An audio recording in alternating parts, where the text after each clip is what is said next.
আমার নাম সুবীর দে, এমনি ডাকে সবাই কানাই। আমি রাধানগর বাসনা সিন্ডিকেটের জেনারেল সেক্রেটারি।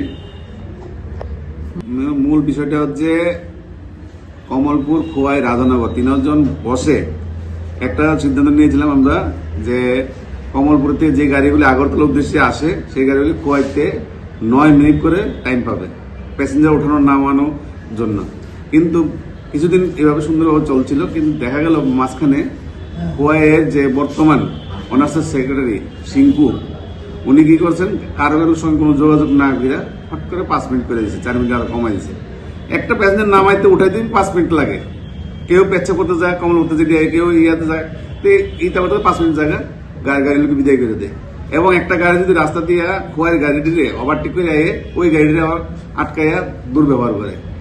এই সমস্ত দীর্ঘদিন ধরে সহ্য করতে করতে কমলপুরের গাড়িগুলি কি করছে, গতকালকে আগরতলাতে যে কমলপুরের উদ্দেশ্যে গাড়ি যায় ওই গাড়িটিরে মানিক ভান্ডার প্যাসেঞ্জার নামাইয়া গাড়িটি ঘুরাই দিচ্ছে, খালি গাড়ি ঘুরাই দিচ্ছে। সুষ্ঠু বিচার না করে না গাড়ি চলা যেত না, আমরাও গাড়ি চালাতাম না। সঙ্গে তারা কমলপুর তারা কোনো যোগাযোগ করে নাই। হট করে তারা মালিক শ্রমিক মিলে মানিক ভান্ডার বসে আমাদের গাড়িগুলি ঘুরিয়ে দেয়।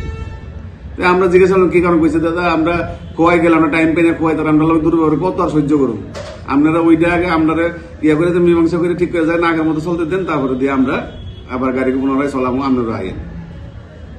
ওই কারণে আজকে কি করছি, যখন আমরা ওই সেক্রেটারি যে সিংকু তাদের সঙ্গে যোগাযোগ করার পরে তাকে আমাদের কোনো সুরাহা দিতে পারে না, সদুত্তর দেয় না। তার জন্য আমরা আজকে কি করছি, আজকে আগরতলা থেকে কমলপুর, আগরতলাতে খোয়াই, আগরতলাতে পড়লে সব গাড়ি বদ্ধ, কমলপুর তো গাড়ি আসা বদ্ধ। এবং